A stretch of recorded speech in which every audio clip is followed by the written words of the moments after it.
Hello everyone, my self सी ए काजल डिरोलिया। उम्मीद करते हैं सब बहुत बहुत अच्छे होंगे।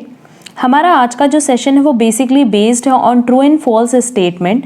इसकी पहली क्लास हमने ऑलरेडी अपलोड की हुई है, जहां हमने previous year question paper, RTPs and MTPs सारे जगह से जितने भी ट्रू एंड फॉल्स के क्वेश्चंस थे वो सारे के सारे हमने डिस्कस किए हैं। आज की हमारी जो क्लास है वो एडिशनल क्वेश्चंस पे है। जैसा कि हमने लास्ट क्लास में बताया था कि कुछ एडिशनल क्वेश्चन हम डील करेंगे related to true and false statement. आज की हमारी सेकंड क्लास है related to true and false question. And इस एडिशनल क्वेश्चन के डिस्कशन के बाद हम फर्स्ट क्लास जो कि previous year question paper, RTP, MTP, इसकी जो हमारी पीडीएफ है, बहुत सारे स्टूडेंट्स की रिक्वेस्ट थी कि मैम आप प्लीज़ पीडीएफ पे अपलोड कर दो। तो हमने ये चीज़ बताई थी आपको कि विद इन अ वीक हम आंसर शीट अपडेट करेंगे अपने टेलीग्राम चैनल पे, जो देखो यहाँ पे लिखा हुआ है, और बेसिकली हम लिंक आपको प्रोवाइड कर देंगे टेलीग्राम चैनल की, तो आप वहाँ से डायरेक्टली हमारा टेलीग्राम चैनल ज्वाइन कर लेना। तो आंसर शीट तो हमने बोला था कि विद इन अ वीक हम आपको प्रोवाइड कर देंगे, बट इस क्वेश्चन की जो पूरी शीट है दैट इज पीडीएफ है, हम वो भी आपको टेलीग्राम चैनल पे अपलोड करा देंगे। ठीक है, तो आप इसकी पीडीएफ वहाँ से डाउनलोड कर लेना एंड आंसर शीट भी, क्योंकि आंसर हमने बोला था कि कुछ इंस्टीट्यूट के अकॉर्डिंग आंसर किस तरीके से लिखना है, क्योंकि यहाँ तो हम सिर्फ ये डिस्कस कर रहे हैं कि कौन सा स्टेटमेंट ट्रू है, कौन सा फॉल्स है, एंड हमारा एक्चुअल में स्टेटमेंट क्या होना चाहिए। बट एज पर ICAI जो आंसर होना चाहिए या इंस्टीट्यूट को जैसा आंसर चाहिए वो हम आपको अपडेट करेंगे अपने टेलीग्राम चैनल पे। तो चलो हम लोग स्टार्ट करते हैं आज का अपना ये क्लास, जो कि बेसिकली एडिशनल क्वेश्चंस पे है। ठीक, अगर आपने लास्ट क्लास देखी है तो हमने पहले ही बताया था कि 6 स्टेटमेंट्स हमारे पास क्वेश्चन में दिए होते हैं और हर एक स्टेटमेंट 2 मार्क्स का होगा। तो बेसिकली देखो ट्रू एंड फॉल्स से ओवरऑल 12 मार्क्स का क्वेश्चन तो कवर कर ही रहा है एग्जाम में, तो ये बहुत रेलेवेंट टॉपिक है। ठीक है, और अगर हम इसकी प्रैक्टिस करके जाएंगे ना तो नो डाउट आप देखना, अगर आपने फर्स्ट क्लास किया है तो आपको किसी भी क्वेश्चन में अगर एग्जाम में वो आएगा, अगर एग्जाम में उनमें से कोई भी क्वेश्चन आया ना तो आपको हार्डली 1 मिनट लगेगा एक क्वेश्चन करने में। क्लियर, चलो स्टार्ट करते हैं हम लोग का आज का ये सेशन। पहला क्वेश्चन है, capital is all assets less fictitious assets but obvious false.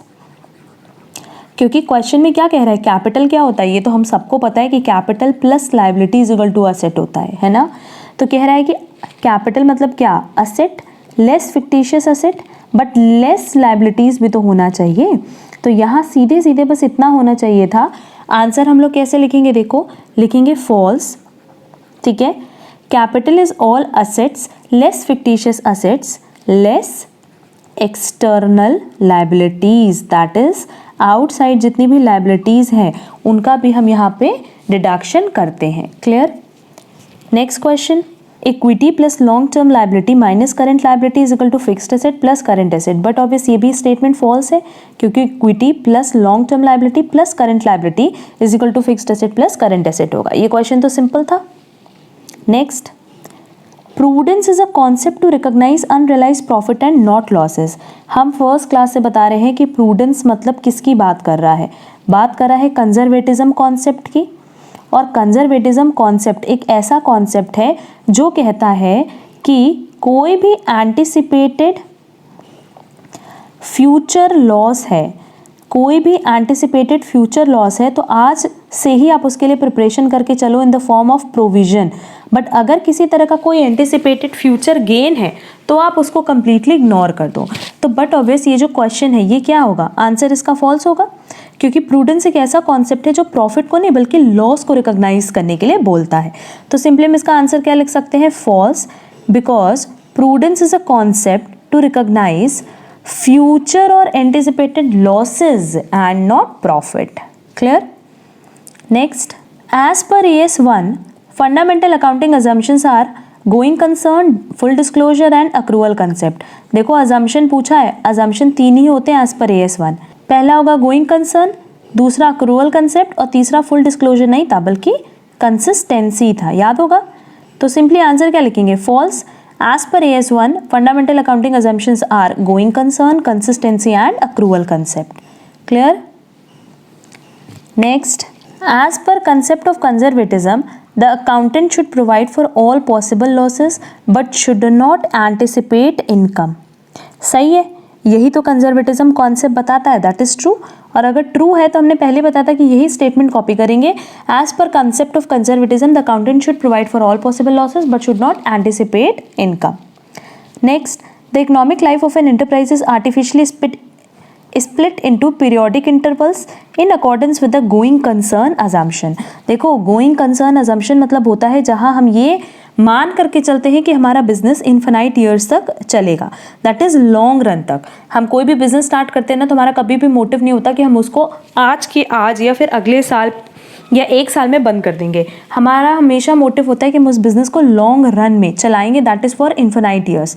And क्योंकि बिज़नेस को लॉन्ग रन में फॉर इन्फिनाइट ईयर्स आपका रन करने का पर्पस होता है, मोटिव होता है, तभी तो आप असेट को फिक्स्ड असेट और करंट असेट में बाइफरकेट करते हो। इफ़ इन केस मान लो कि अगर आप ये प्लान करते कि एक साल ही बिज़नेस चलाएंगे, उसके बाद बिज़नेस बंद कर देंगे, तो सिंपली होता क्या कि सारे के सारे असेट को हम करंट असेट की तरह ट्रीट करते। तो वही चीज़ क्वेश्चन में पूछा है कि क्या इकोनॉमिक लाइफ जो है एंटरप्राइज की वो आर्टिफिशियली स्प्लिट होती है into periodic intervals in accordance with the going concern assumptions. But obvious answer क्या होगा? True. Next, lease premium will be treated as revenue expenditure. Lease premium को क्या हम रेवेन्यू एक्सपेंडिचर की तरह ट्रीट करेंगे? देखो, लीज जब भी लेते हैं तो कभी एक साल के लिए तो लेते नहीं है, फॉर मोर देन 1 ईयर लेते हैं। तो बट ऑब्वियस आंसर क्या होगा? फॉल्स, क्योंकि लीज का बेनिफिट हमें कई साल तक मिलना है।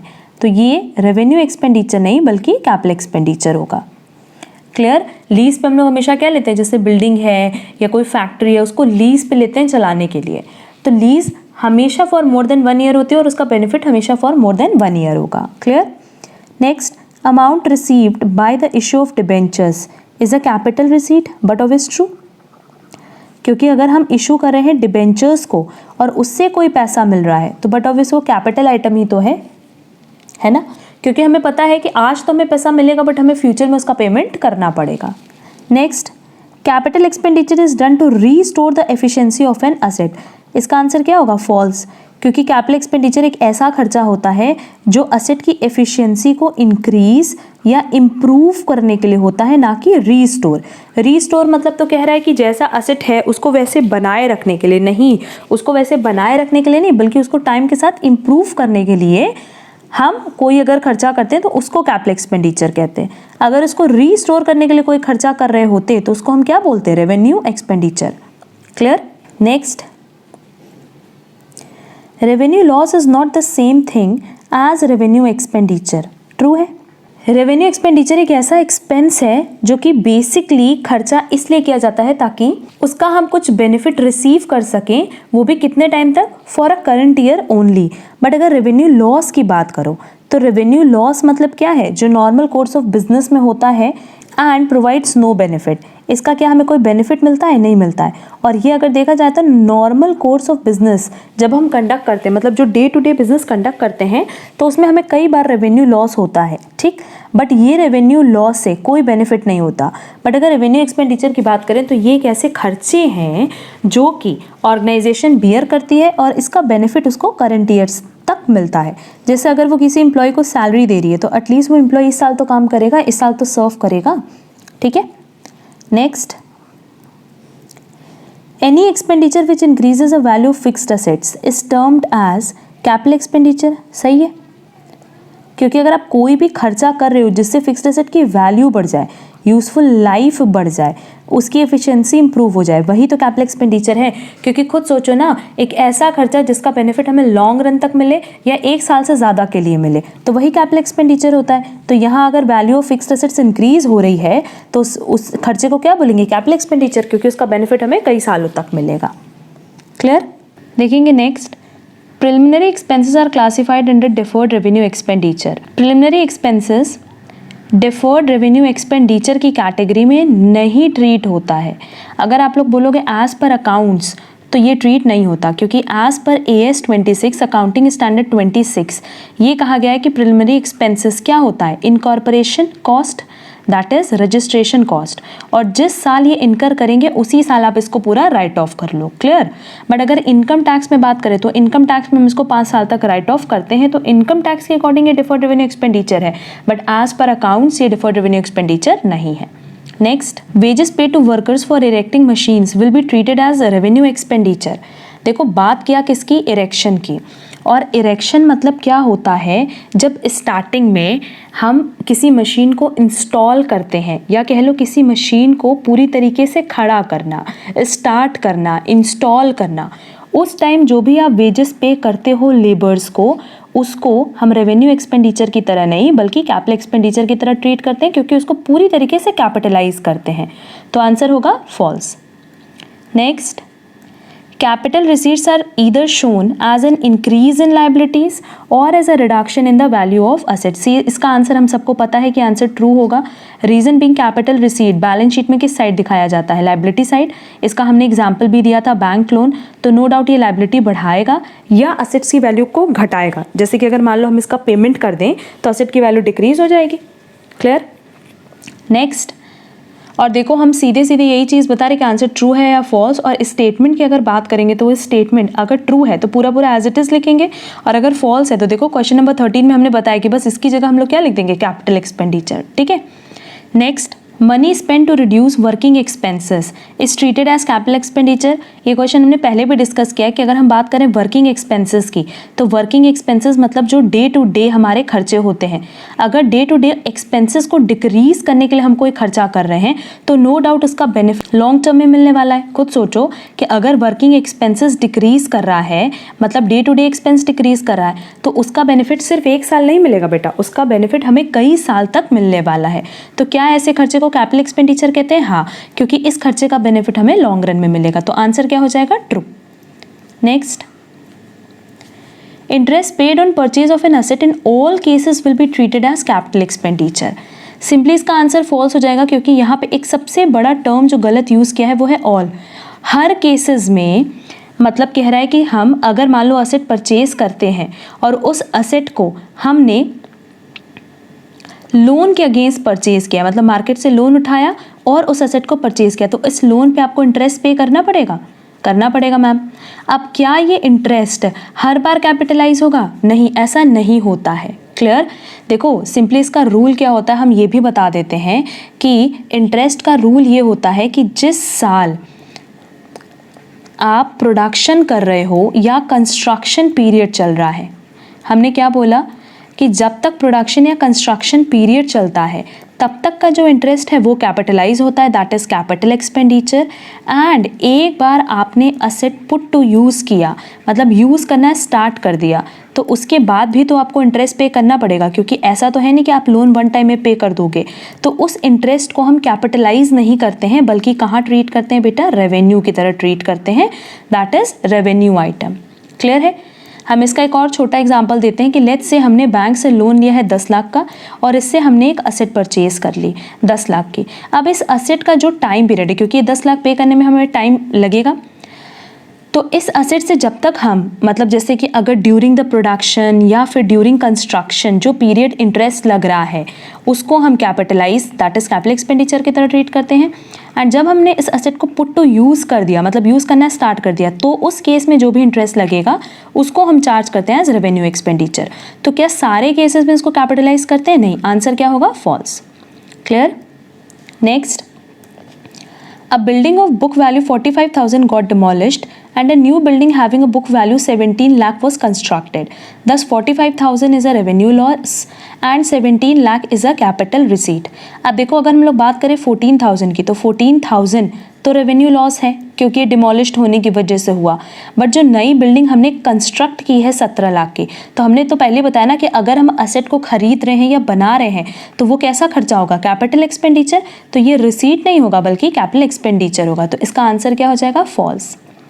क्लियर। और अगर आप इसका मेरे से करेक्ट आंसर पूछो तो सीधे क्या होगा, false. 45,000 is a revenue loss, but इसकी जगह क्या लिखेंगे, but 17 lakh is a capital expenditure. Clear. Next, repairs amount spent on second hand machine purchased recently before using it will be treated as capital expenditure। देखो अगर कोई machine हमने अभी खरीदी है और उस पर रिपेयर करा है, भले हमने सेकेंड हैंड मशीन खरीदी है बट वो मशीन हमारे लिए क्या है, नहीं है, उस पर जो आप रिपेयर कराओगे वो बेसिकली किस तरह का खर्चा हुआ, ओवरऑल एक्सपेंसेस है ना। और अगर हमने असेट खरीदा है किसी भी फॉर्म में, चाहे फ्रेश पीस खरीदी है, चाहे सेकेंड हैंड मशीन खरीदी है, हर केस में उसका जो रिपेयर है, इंस्टॉलेशन चार्जेस है, वो सब हमेशा कैसे ट्रीट किया जाएगा? एज कैपिटल एक्सपेंडिचर, क्योंकि सबको आप कैपिटलाइज करोगे। तो आंसर क्या हो जाएगा? True. Next, Rupees 10 lakh was spent on the construction of a mess hall for the welfare of the employees. Rupees 6 lakhs were received from the government as a grant.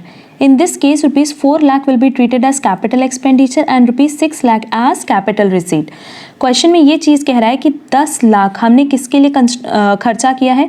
एक mess hall construct करने के लिए for the welfare of the employees. तो basically ये 10 लाख हमारे लिए capital expenditure है, क्योंकि इसका बेनिफिट हमें लॉन्ग रन में मिलेगा।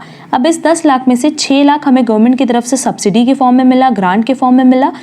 तो उस केस में क्या हम 4 लाख को कैपिटल एक्सपेंडिचर और 6 लाख को कैपिटल रिसीट ट्रीट करेंगे? नहीं, मेरे लिए तो ये पूरा का पूरा 10 लाख कैपिटल एक्सपेंडिचर होगा ना, क्योंकि हमने ये पूरा 10 लाख खर्च किया है एक काइंड ऑफ असेट बनाने में, जिसको हम नाम दे रहे हैं मेस हॉल का।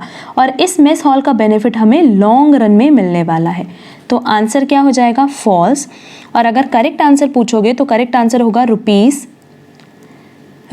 10 lakhs will be treated as capital expenditure since it is spent on the construction of the mess hall, though the amount has been received as a grant. भले वो अमाउंट हमें एज अ ग्रांट मिल जा रही हो, but पहले जब हमने ये खर्चा किया तो ये खर्चा हमारे लिए क्या है? कैपिटल एक्सपेंडिचर है। Clear? Next, amount spent in connection with the issue of capital should be considered as a capital expenditure, but legal expenses spent in connection with the issue of capital shall be considered as revenue expenditure. Again इसका answer false होगा, क्योंकि अगर issue of capital से related ही legal expenses है तो वो revenue नहीं बल्कि कैपिटल एक्सपेंडिचर होगा, दैट इज कैपिटलाइज होगा। तो सिंपली देखो करेक्ट आंसर यहीं छुपा है, आंसर होगा false, full stop. Legal expenses spent on the issue of capital will be treated as capital expenditure. उसको कैसे ट्रीट करेंगे? कैपिटल एक्सपेंडिचर की तरह। क्यों? क्योंकि लीगल एक्सपेंसेस किससे रिलेटेड है? इशू ऑफ कैपिटल से। और अगर हम इशू ऑफ कैपिटल की बात करें तो बेसिकली जो इशू ऑफ कैपिटल है ये हमारे लिए कैपिटल रिसीट होगा, कि आज हम इसको इशू करते हैं और इसका बेनिफिट हम मेंबर्स को कई साल तक देते हैं। तो इससे रिलेटेड जो भी आप खर्चा करोगे वो तो कैपिटल नेचर का होगा ना। ठीक। Next, expenses in connection with obtaining a licence for running the cinema hall is revenue expenditure. ये क्वेश्चन हमने ऑलरेडी अपनी फर्स्ट क्लास में, जहां हमने true and false past year question paper पर डिस्कशन किया था, वहां ये हम ऑलरेडी डिस्कस कर चुके हैं। इसका आंसर होगा फॉल्स। एंड रीज़न हम सबको पता है कि अगर हम सिनेमा हॉल का कंस्ट्रक्शन करा रहे हैं तो इसका बेनिफिट हमें लॉन्ग रन में मिलेगा, दैट इज़ इसका बेनिफिट हमें कई सालों तक मिलने वाला है। तो ये कैपिटल एक्सपेंडिचर होगा। Clear? Present liability of uncertain amount which can be measured reliably by using a substantial degree of estimation is termed as contingent liability. का आंसर क्या होगा? फॉल्स। क्योंकि अगर कोई प्रेजेंट लायबिलिटी है अनसर्टेन अमाउंट की, but हम उसको रिलायबली एस्टिमेट कर सकते हैं, तो उसको कंटिंजेंट लायबिलिटी नहीं बल्कि प्रोविजन कहते हैं। तो बस आंसर भी ये होगा फॉल्स। और फिर ये पूरी लाइन तुम लोग मेंशन कर देना और लिखना is termed as provision. Next, in the financial statement contingent liability is recognised. False, क्योंकि कंटिंजेंट लायबिलिटी को हम कभी भी within financial statement, that is within trading PL या बैलेंस शीट नहीं दिखाते, बल्कि हम इसको कहाँ शो करते हैं? On footnote of balance sheet. मतलब बैलेंस शीट जहाँ खत्म होती है उसके एंड में हम कंटिंजेंट लायबिलिटी को दिखाते हैं। तो विद इन फाइनेंशियल स्टेटमेंट ये कभी भी रिकॉग्नाइज नहीं होती। Next, if an inflow of economic benefits is probable, then a contingent asset is disclosed in the financial statements.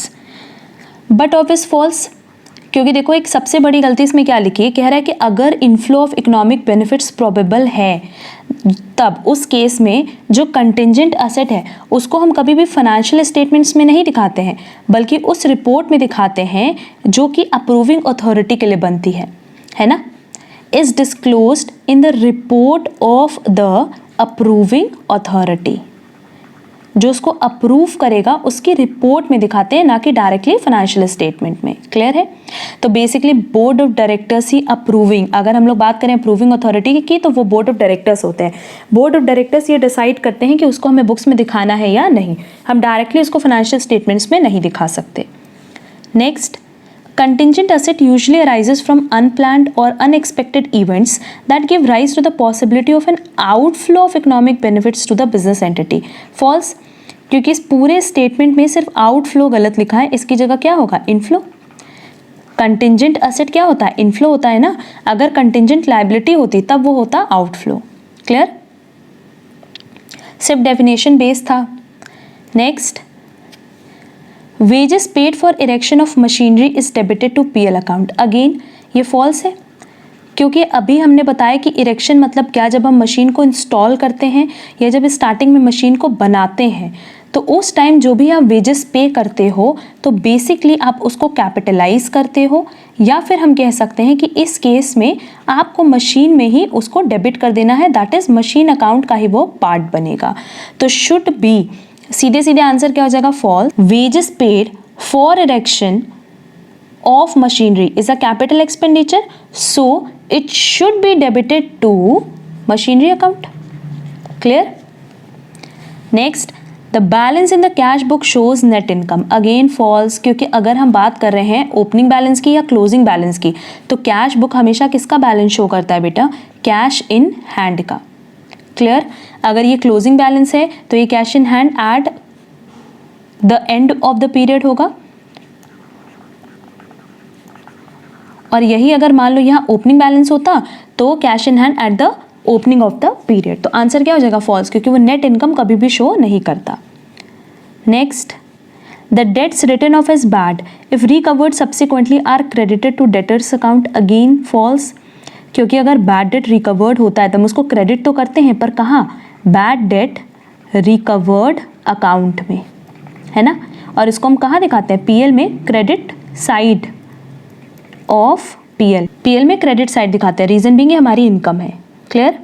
Next, the sales day book is a part of ledger. Again false, क्योंकि अगर हम sales day book की बात करें तो sales day book basically ये books of prime entry है, तो उस केस में ये जर्नल का पार्ट बनती है, ना कि लेजर का। Next, patent right is in the nature of nominal account. Again false, क्योंकि अगर हम पेटेंट राइट की बात करें तो पेटेंट राइट क्या है? इंटैंजिबल एसेट, और हमारे जितने भी असेट्स होते हैं वो क्या होते हैं? Real account. तो आंसर क्या होगा? False, patent right is in the nature of real account. Clear? Next, goods costing ₹600 taken by the proprietor for personal use should be credited to sales account. Again false, क्योंकि अगर personal account के लिए आपने goods लिया है तो हम पहले भी बता चुके हैं एंट्री क्या होगी? Drawings to purchases. तो यहाँ सेल्स अकाउंट को क्रेडिट नहीं करके परचेजेस अकाउंट को करेंगे। Next, if a check received is further endorsed, it must be entered on both sides of the cash book. But of is true. अब देखो कह रहा है कि ये बोथ साइड को अफेक्ट करेगा। कैसे करेगा? देखो सिंपली जब हम चेक रिसीव करेंगे, ठीक, तो ये कैश बुक में डेबिट होगा कैश कॉलम में, और जब ये इंडोर्स कर दिया जाएगा तो जस्ट हम इसका रिवर्स करेंगे, दैट इज इसको क्रेडिट कर देंगे कैश बुक में। यही करेंगे ना। तो इसका आंसर क्या हो जाएगा? True. Next, rent paid account is nominal account whereas rent received account is a real account.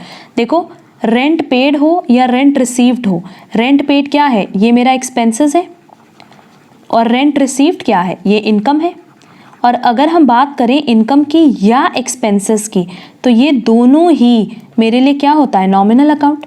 Nominal account का गोल्डन रूल भी आपको याद होगा, debit all expenses and losses and credit all incomes and gains. ठीक है, तो ये तो नॉमिनल अकाउंट होगा, बट ये भी नॉमिनल अकाउंट होगा। तो सिंपली आंसर हम क्या लिख सकते हैं? False, rent paid and rent received both are nominal accounts because they are expenses and incomes of the business.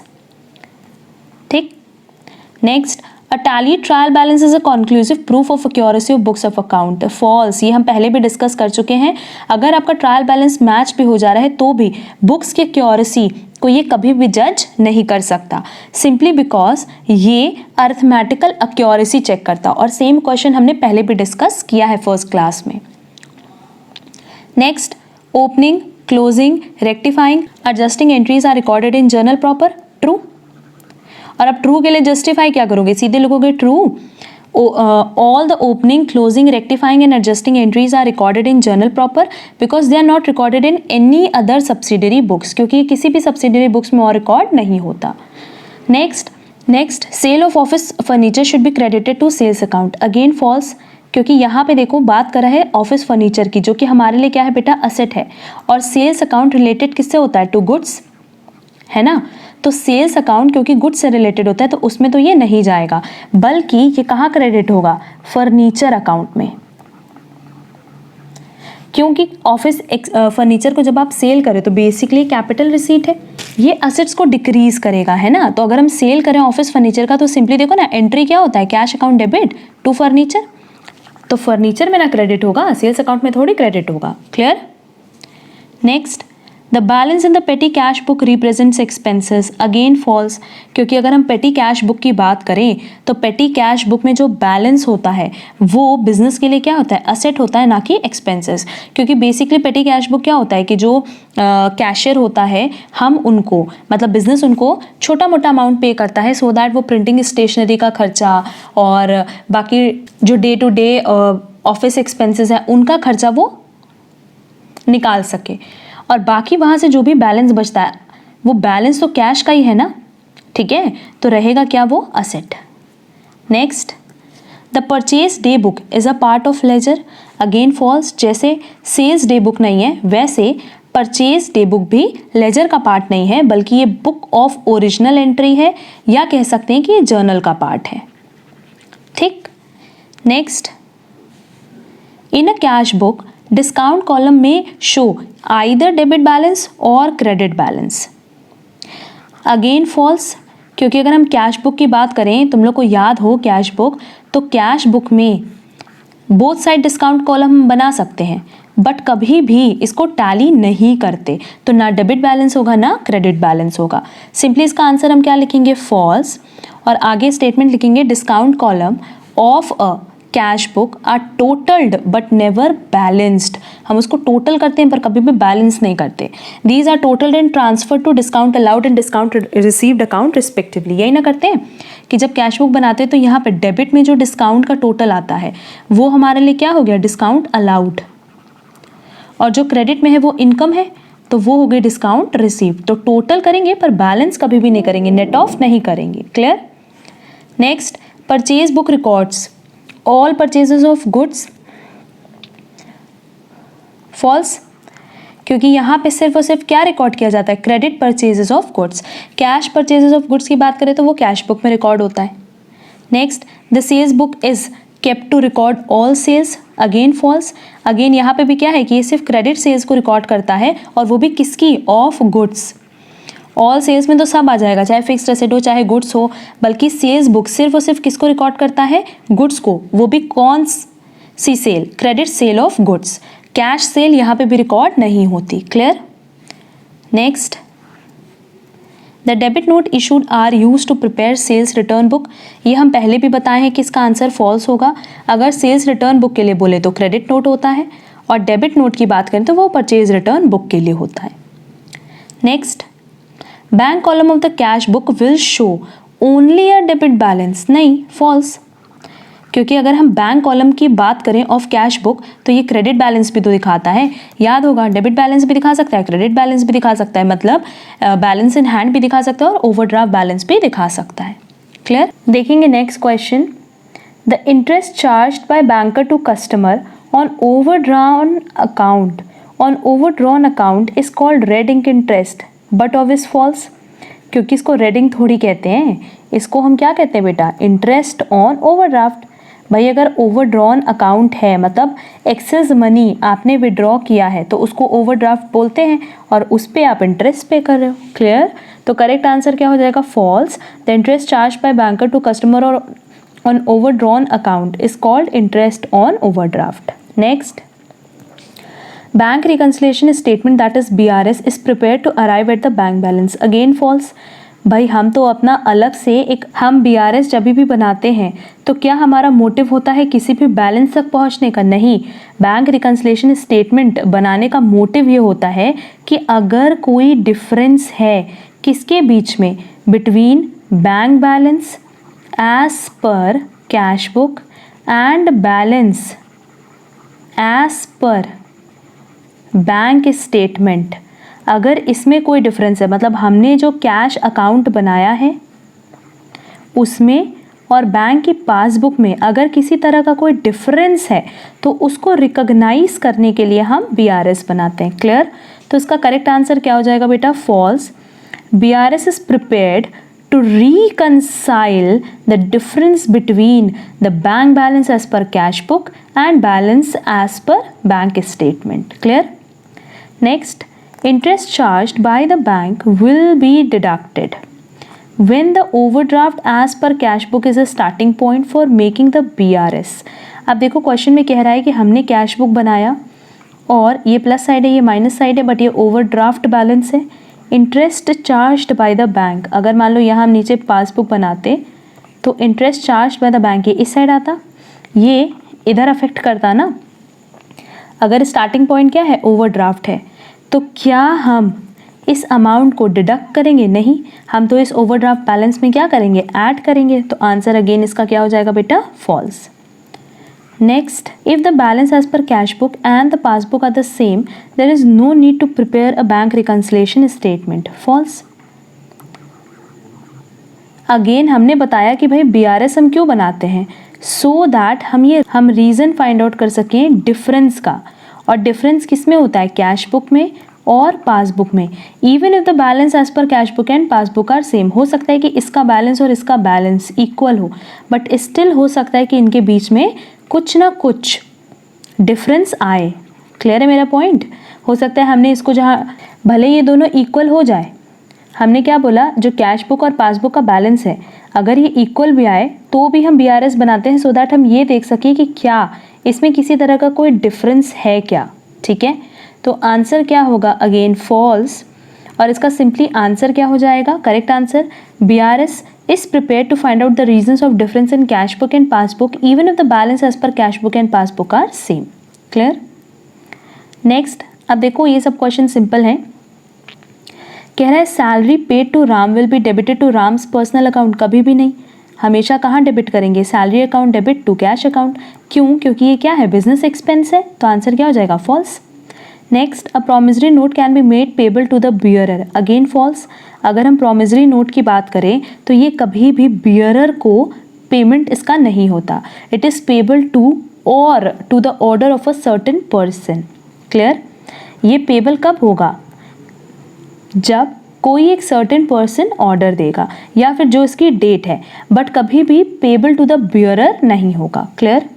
Next, no cancellation entry is required when a bill is renewed. कभी भी नहीं, ये तो आंसर सीधे सीधे false है, क्योंकि अगर आप अपना बिल रिन्यू कराते हो ना तो ओल्ड बिल को कैंसिल करना होता है और फिर न्यू बिल की एंट्री पास करनी होती है। Clear? Next, at the time of renewal of a bill interest account is debited in the books of a ड्रॉई। True. अगर हम बात करें हैं रिन्यूअल की, तो रिन्यूअल के टाइम जो इंटरेस्ट है वो डेबिट होता है किसकी बुक्स में? ड्रॉई की बुक्स में।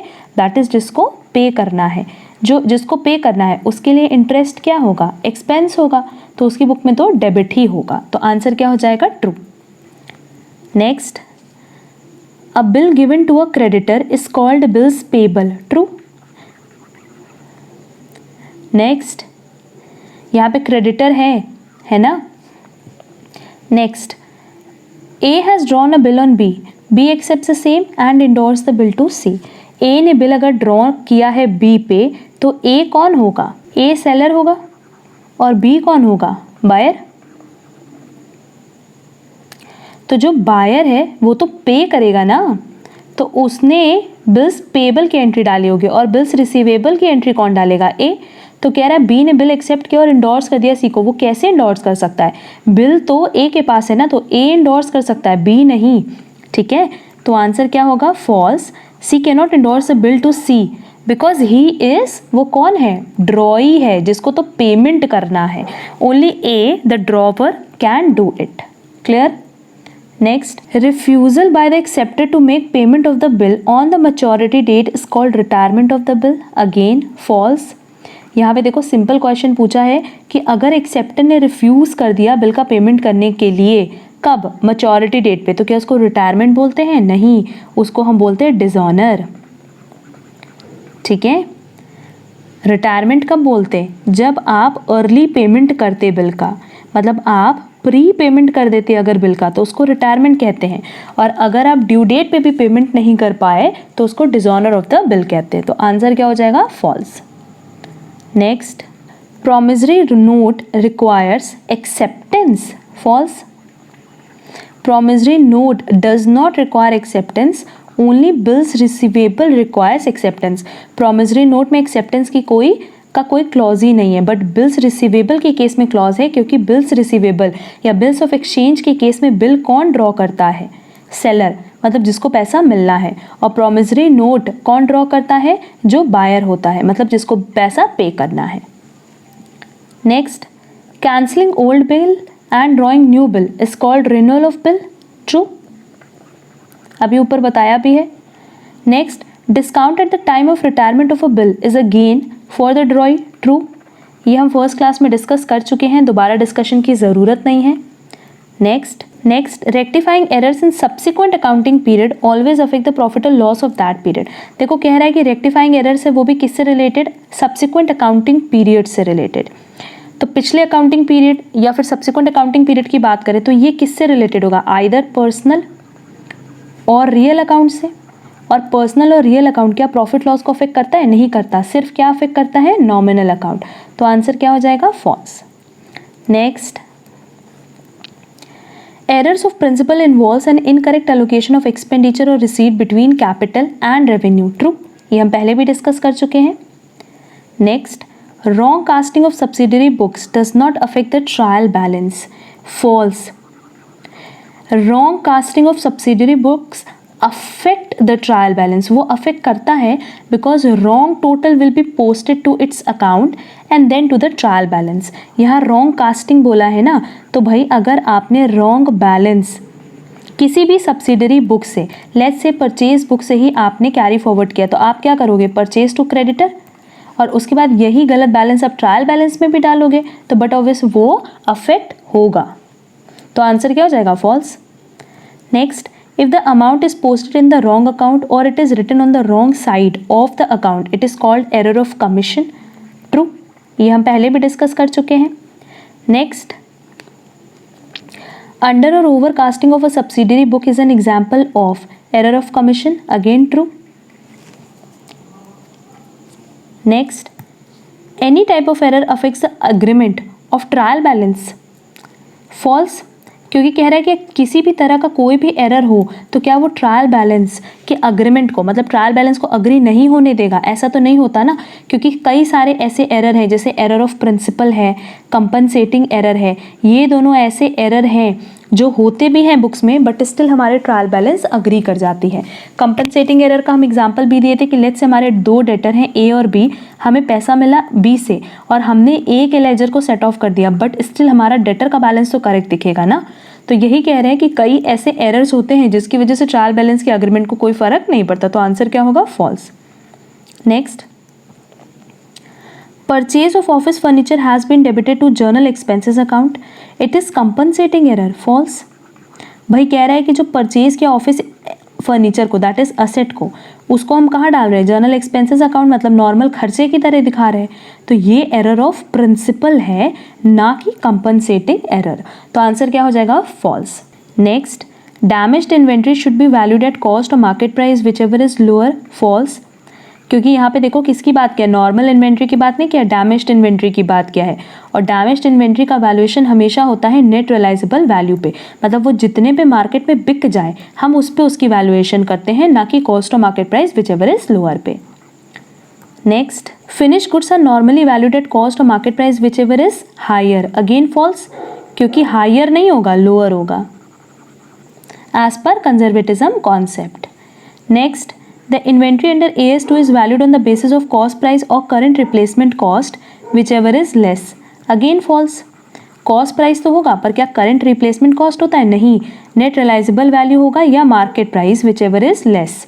क्लियर? तो आंसर क्या हो जाएगा? False. Next, land is also depreciable asset. हम सबको पता है कि लैंड हमेशा एप्रिशिएट होता है, कभी भी इसकी वैल्यू डेप्रिशिएट नहीं होती एज पर AS10. तो आंसर क्या हो जाएगा? False. Next, depreciation is a cash expenditure like other normal expenses, but obvious false, क्योंकि ये कैश एक्सपेंडिचर नहीं है, नॉन कैश एक्सपेंडिचर है. क्योंकि एक्चुअल में क्या यहाँ कोई कैश आउटफ्लो होता है? नहीं होता है. तो आंसर क्या हो जाएगा? False. Next, depreciation is an amortised expenditure. True, क्योंकि इसको अमोटाइज करते हैं कितने टाइम तक? During its useful life. जो फिक्स्ड एसेट की यूजफुल लाइफ है उसी पे उसको पूरी तरीके से चार्ज करते हैं. Next, depreciation can not be provided in case of loss in a financial year. False, क्योंकि अगर डेप्रिसिएशन की बात करें तो ये क्या है? चार्ज अगेंस्ट प्रॉफिट है.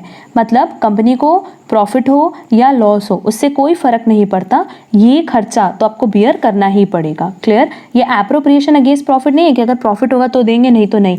डेप्रिसिएशन क्या है? Charge against profit. Clear? Next, depreciable amount refers to the difference between historical cost and the market value of the asset. Again false. अगर depreciable amount की बात करें तो depreciable amount क्या होता है? Simply historical cost less salvage value. यही तो आती है ना depreciable amount जिस पे हम depreciation charge करते हैं. तो आंसर क्या हो जाएगा? false. Next, depreciation is a non-cash expense and does not result in any cash outflow. But obvious true. यही चीज़ अभी हम ऊपर बताए भी थे. Next, sales or return account in the sales or return ledger represents a value of goods still lying with the customers for approval. But obvious true. क्योंकि हम यही तो करते हैं ना कि सेल्स और return account in the sale और रिटर्न लेजर जो बनाते हैं बेसिकली वो किस पॉइंट ऑफ व्यू से बनाते हैं?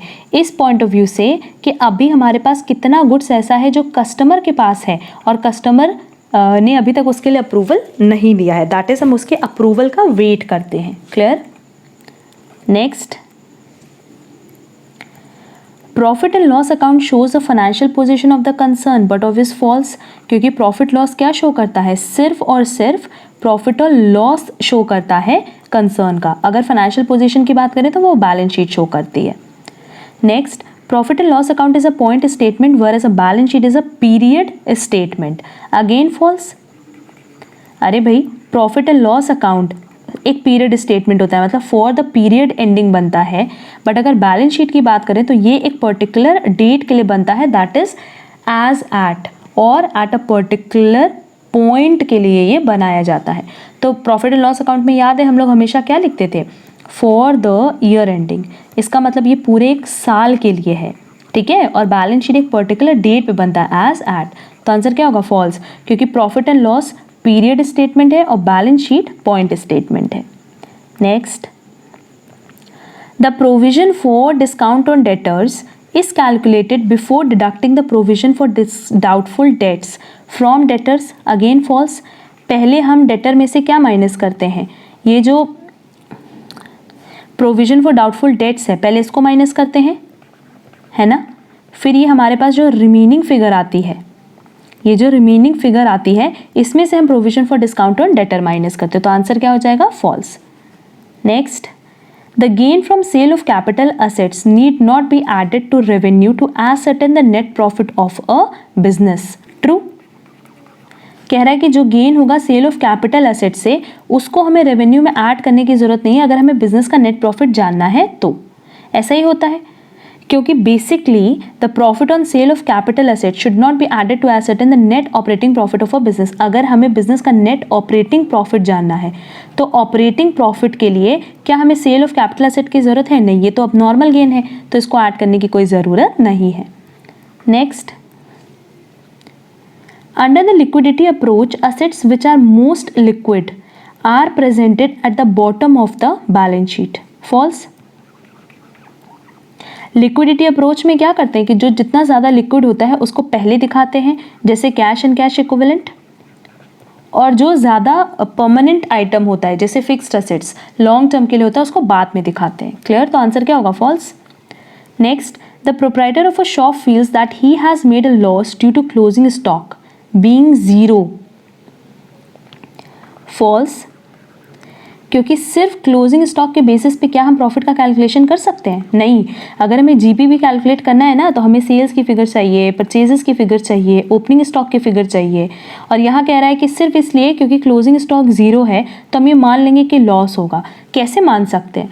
प्रॉफिट कैलकुलेट करने के लिए हमें बाकी फिगर्स भी तो चाहिए। तो आंसर क्या होगा? False. Next, closing stock will never appear in the trial balance. Again false. देखो, हम लोग अधिकतर देखें कि वो एडजस्टमेंट में दिया होता है, बट कई बार वो विद इन ट्रायल बैलेंस पे दिया होता है। कब दिया होता है? जब हमारे पास परचेजेस की जगह एडजस्टेड परचेजेस हो, क्योंकि उस केस में हम लोग क्या करते हैं? Opening stock plus purchases minus closing stock, ये मान के चलते हैं कि जो with in trial balance adjusted purchases है उसी में क्लोजिंग स्टॉक को एडजस्ट कर दिया गया होगा। क्लियर?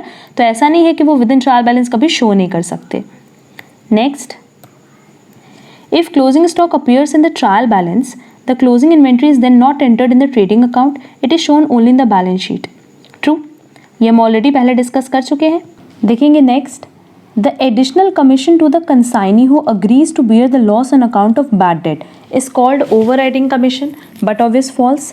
ये हमने पहले डिस्कस किया है क्योंकि ऐसे कमीशन को हम डेल क्रेडर कमीशन कहते हैं। जो कमीशन हमें बैड डेट बेयर करने के लिए मिलता है उसको हम डेल क्रेडर कमीशन कहते हैं। Next, the relationship between consignor and the consignee is that of principal and agent. True. Consignor को ही एट द एंड सारे के सारे खर्चे बेयर करने होते हैं, इसलिए वो प्रिंसिपल कहलाता है और गुड्स का ओनर भी वही रहता है। और कंसाइनी का काम क्या होता है? सिर्फ और सिर्फ कंसाइनर के इंस्ट्रक्शन पे गुड्स बेचना है, इसलिए उसको एजेंट बोलते हैं। Next, in consignment the goods are dispatched on the basis that the goods will be sold on behalf of, at the expense of and at the risk of the consignee। again false। हमें पता है कि ये पूरा का पूरा statement correct है accept this. Consignor का ही रिस्क होता है, कंसाइनर का ही सारा खर्चा होता है, सिर्फ कंसाइनी की ड्यूटी क्या होती है? गुड्स को मार्केट में सेल करने की। Next, account sales is a statement send by the consignor to the consignee. Again false. हमें पता है कि अकाउंट सेल्स कौन भेजता है? कंसाइनी भेजता है कंसाइनर को, जिसमें वो सारी डिटेल लिखता है कि उसके पास कितना क्लोजिंग स्टॉक बचा है, कितना उसने अपनी पॉकेट से एक्सपेंसेस बियर किया है, कितना गुड्स उसने सेल किया है and so on. Next, loss of stock is said to be normal loss when such loss is not due to inherent characteristics of the commodities। नहीं, अगर मान लो स्टॉक का लॉस होता है due to inherent characteristics of the commodities तो ही हम उसको नॉर्मल लॉस कहते हैं। तो आंसर क्या होगा? फॉल्स। और इसका करेक्ट आंसर क्या होगा? Simply loss of stock is said to be normal loss when it is due to inherent characteristics of the commodities। Clear? A partner who devotes more time to a business than other partners is entitled to get a salary। False। ऐसा कुछ भी नहीं है। अगर आप ज़्यादा time दे भी रहे हो तब भी हम लोग किसको फॉलो करते हैं? पार्टनरशिप डीड को। अगर पार्टनरशिप डीड में लिखा है तो सैलरी मिलेगी, अगर पार्टनरशिप डीड में नहीं लिखा है तो सैलरी नहीं मिलेगी, फिर आप भले कितना भी ज़्यादा टाइम क्यों ना डिवोट कर रहे हो। Next, partners can share profit और losses in their capital ratio when there is no agreement. False. अगर अग्रीमेंट नहीं होता है तो प्रॉफिट लॉस किस रेशियो में शेयर होता है? इक्वल रेशियो में। Next, the business of partnership firm must be carried on by all the partners. Again false. ऐसा कुछ नहीं है। अगर बिजनेस पार्टनरशिप फर्म का जो बिजनेस है, इफ़ इन केस मान लो सारे पार्टनर्स कैरी ना भी करना चाहें तो कोई दिक्कत नहीं है, क्योंकि इसका रूल क्या है कि firm can be carried on by all the partners और by any one of them acting for all. चाहे तो सारे लोग मिल करके काम चलाएं, चाहे उनमें से कोई एक भी काम कर सकता है सबके बिहाफ में। तो आंसर क्या हो जाएगा? False. Next, goodwill brought in by an incoming partner in cash for joining a partnership firm is taken away by the old partners in the new profit sharing ratio। again false। क्योंकि बाकी पूरा statement सही है but new profit sharing ratio में नहीं होता है, बल्कि सैक्रिफाइसिंग रेशियो में डिस्ट्रीब्यूट होता है। Clear? Next, goodwill is fictitious asset. False. Full stop. Goodwill is intangible asset. Next, goodwill is in the nature of personal account. False. Goodwill is in the nature of real account, क्योंकि ये asset है। Next, If a partner retires, then other partners have a gain in their profit sharing ratio. But obvious true. यही तो होता है कि अगर कोई पार्टनर रिटायर कर रहा है तो गेनिंग रेशियो में डिस्ट्रीब्यूशन होगा. Next, minor can be admitted to the benefits of LLP. False. वो पार्टनरशिप फर्म में तो एडमिट हो सकता था उसके बेनिफिट के लिए, बट LLP में ये रूल नहीं है. Next, the objective of taking a joint life policy by the partnership firm is to secure the lives of the existing partners of the firm. False. ये जो हम लोग JLP ली जाती है पार्टनरशिप फर्म में, ये सिर्फ इसलिए ली जाती है सो दैट अगर किसी पार्टनर की डेथ हो जाए तो उनके लीगल रिप्रेजेंटेटिव को, या अगर कोई पार्टनर रिटायर हो रहा है तो उनको प्रॉपर उनका पेमेंट किया जा सके. सिर्फ उनके पेमेंट के लिए जॉइंट लाइफ पॉलिसी ली जाती है. Next, LLP has no separate legal entity. False. क्योंकि LLP का रजिस्ट्रेशन क्या है, मैंडेटरी है अंडर LLP एक्ट 2008. तो इसकी तो सेपरेट लीगल एंटिटी होगी ना, जब इसका रजिस्ट्रेशन होगा तो इसकी सेपरेट लीगल एंटिटी भी होगी. Next, LLP partners act as agents of LLP and other partners. Again false. LLP partner act करता है agent of LLP but other partners के लिए नहीं. Next, when there is no partnership deed prevails the interest on loan of a partner to be paid at the rate 6%. True. ये हम लोग पहले discuss कर चुके हैं. Next, if payment is made on average due date it results in loss of interest to creditors. False. क्योंकि जब हम लोग एवरेज ड्यू डेट लेते हैं तो हमारा मोटिव ही यही होता है कि ना किसी को फायदा हो ना किसी को लॉस हो. तो यहाँ कोई भी प्रॉफिट या लॉस नहीं होता है आइदर पार्टी को, दैट इज डेटर और creditor. Next, average due date is a median average of several due dates for payments. Again false.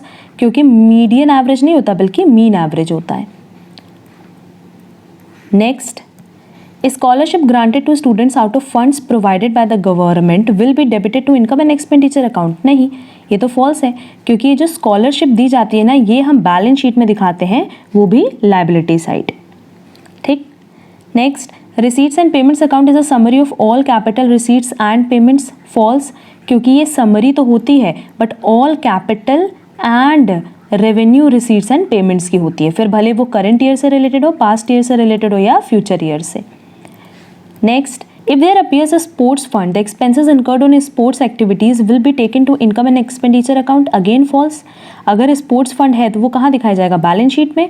और स्पोर्ट्स से रिलेटेड अगर कोई भी खर्चा है तो वो भी बैलेंस शीट में हम स्पोर्ट फंड के विद इन दिखाएंगे माइनस करके. क्लियर है. Next, receipts and payments account highlights total income and expenditure. Again false. क्योंकि ये कभी भी टोटल इनकम एंड एक्सपेंडिचर नहीं दिखाता. टोटल इनकम एक्सपेंडिचर कौन दिखाता है, इनकम एक्सपेंडिचर अकाउंट. बल्कि ये तो सिर्फ और सिर्फ कैश का और बैंक का जितना भी बैलेंस होता है, रिसीट पेमेंट होता है, वो शो करता है. Clear. Next, only revenue items are disclosed in the income and expenditure account but obvious true. Next, fees receipt for life membership is a revenue receipt as it is of recurring nature. इसका answer क्या होगा, false. और हमने ये already पहले discuss किया हुआ है. Next, reserve capital and capital reserve carry the same meaning but obvious false. क्योंकि अगर रिजर्व कैपिटल की बात करें तो रिजर्व कैपिटल एक ऐसा पोर्शन होता है अनकॉल्ड अप शेयर कैपिटल का, जो किसी रीज़न से वो अपने शेयर होल्डर से नहीं मांग पाया और वो पैसा सिर्फ और सिर्फ वाइंडिंग अप में ही वो डिमांड कर सकता है. बट अगर हम कैपिटल रिजर्व की बात करें तो कैपिटल रिजर्व कैपिटल प्रॉफिट से बनाया गया रिजर्व होता है. तो आंसर क्या हो जाएगा, false. Next, as per table F, the minimum rate of interest that can be charged on calls in arrear and that can be allowed on calls in advance are 10% per month and 12% per month respectively. Again false. क्योंकि पूरा statement सही है, बस ये per annum है, ये भी per annum है. Next, reissue of forfeited shares is allotment of shares but not of a sale. But obvious false. और ये हम लोग ऑलरेडी डिस्कस कर चुके हैं. तब देखो जो क्वेश्चन पहले डिस्कस कर चुके हैं उसमें टाइम भी नहीं लग रहा है एंड हार्डली 1 मिनट में उस क्वेश्चन का हम सोल्यूशन दे पाएंगे. Next, debenture redemption premium account and discount on issue of debenture account are nominal account but obvious नहीं. क्योंकि अगर हम लोग डिबेंचर रिडम्पशन प्रीमियम अकाउंट की बात करें तो ये हमारा पर्सनल अकाउंट है और अगर डिस्काउंट की बात करें तो ये खर्चा है, तो ये नॉमिनल अकाउंट है. तो आंसर क्या हो जाएगा, false. Next, now debentures can be issued at par और premium but not at discount. Again false. क्योंकि इशू ऑफ डिबेंचर्स पे क्या कोई रिस्ट्रिक्शन है? नहीं है। इशू ऑफ डिबेंचर पार पे भी हो सकता है, प्रीमियम पे भी हो सकता है, डिस्काउंट पे भी हो सकता है। बट अगर हम बात करते हैं शेयर्स की, तो शेयर्स पे रिस्ट्रिक्शन है। Next, like shares a company can issue debentures with voting right, again false, क्योंकि अगर डिबेंचर्स की बात करो तो ये कंपनी की लाइबिलिटी होती है और इनके पास कभी भी वोटिंग राइट नहीं हो सकता। Next, maximum number of members in case of private company is 50, again false. अब कितना हो गया maximum? 200 as per companies act 2013। Next, while drafting the balance sheet of a company, bills receivables are shown under the head other current assets, false, क्योंकि वो other current assets में नहीं आता बल्कि वो trade receivable का पार्ट होता है।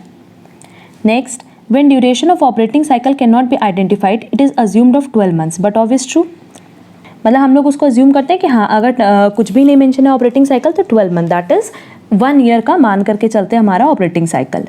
नेक्स्ट,